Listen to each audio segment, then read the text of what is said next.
KENHA wako katika barabara hii wakiendelea na kutengeneza sehemu zile mbili ambazo zilikuwa zimeathirika, zimekatika, maji ilikuwa inavuka.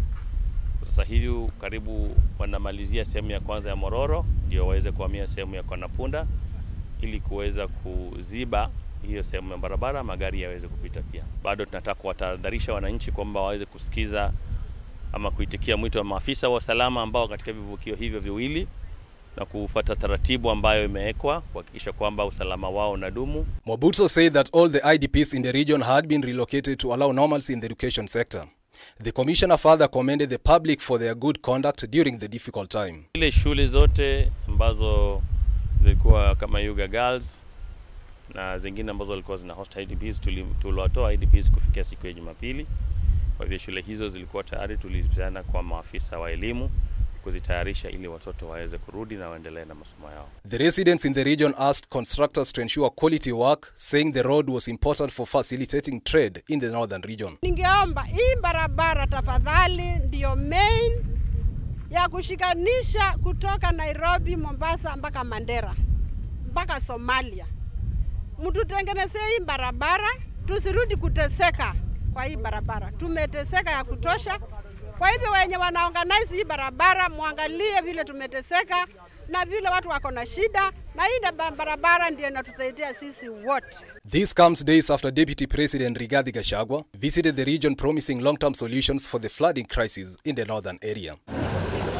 Anthony Kwemoi, K24 TV, Nairobi. The Environment and Land Court in Embu on Friday marked its open day this year by planting over 1,000 trees at Kangaru Deb Primary School in Embu West Sub-County. Judge Anthony Kainaru led the exercise in heeding the government's vision of planting 15 billion trees by the year 2030. He says that this activity will aid in conserving the environment. Officer of the Director of Public Prosecutions, official Daniel Karuri, said they will work to stamp out illegal activities such as illegal logging. Mercy Masharia, an officer at Kenya Forest Service, urged citizens to heed to the government's call of embracing tree growing to boost the country's tree cover.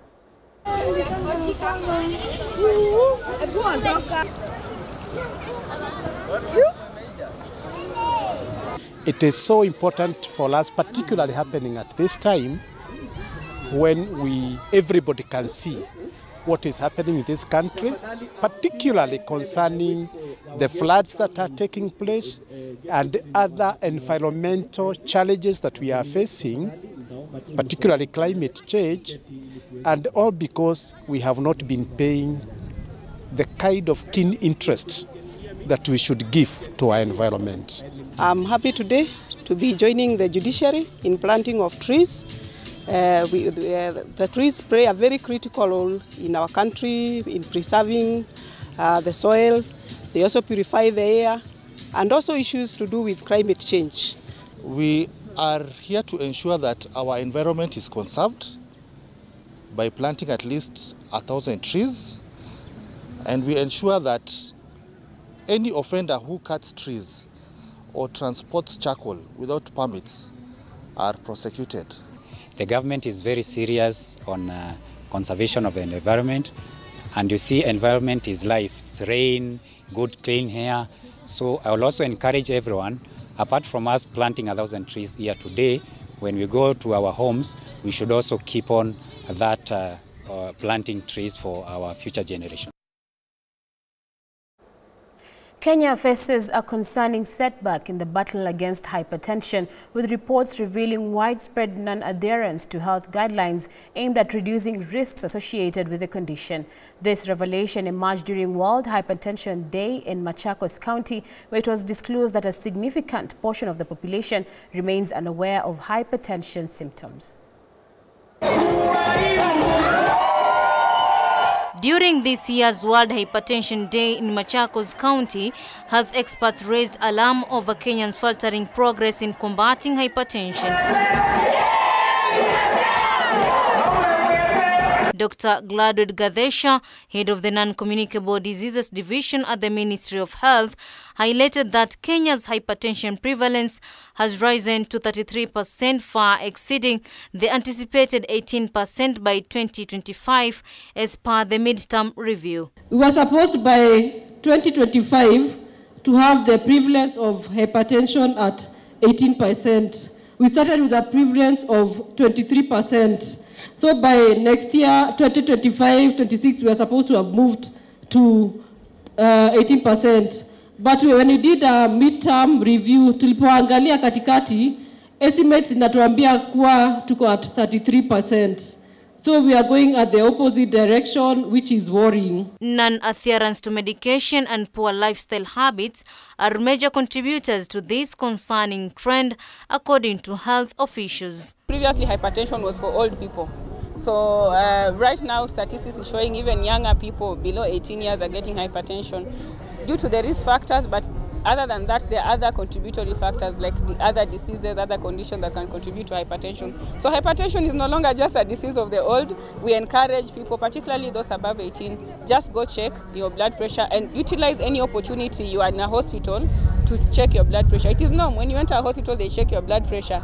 Experts emphasize the need for Kenyans to prioritize healthy lifestyles and dietary habits to mitigate hypertension, a significant risk factor for diseases like cancer, diabetes, and stroke. Most people are walking around living with hypertension without knowing that they have hypertension. So these people are progressing towards complications of hypertension unawares. So the numbers are indeed worrying. And hypertension is a lifestyle disease, just like diabetes and other NCDs.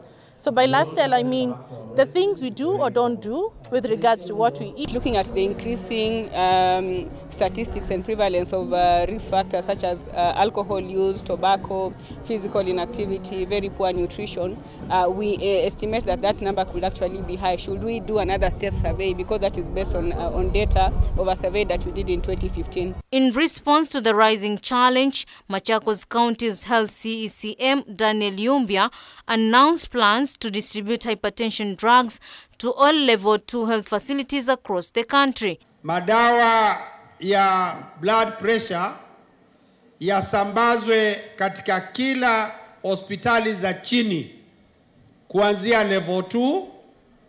Hivyo basi wananchi wa Machakos wale ambao wanahitaji dawa za blood pressure wanaombwa wafike katika zahanati zetu zote. Mariam Jahid, K24, Nairobi. Well, that update takes us to a short break. More stories to come. Stay with us.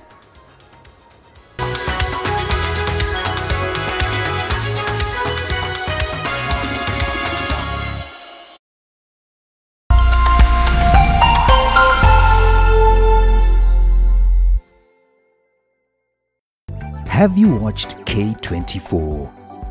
We would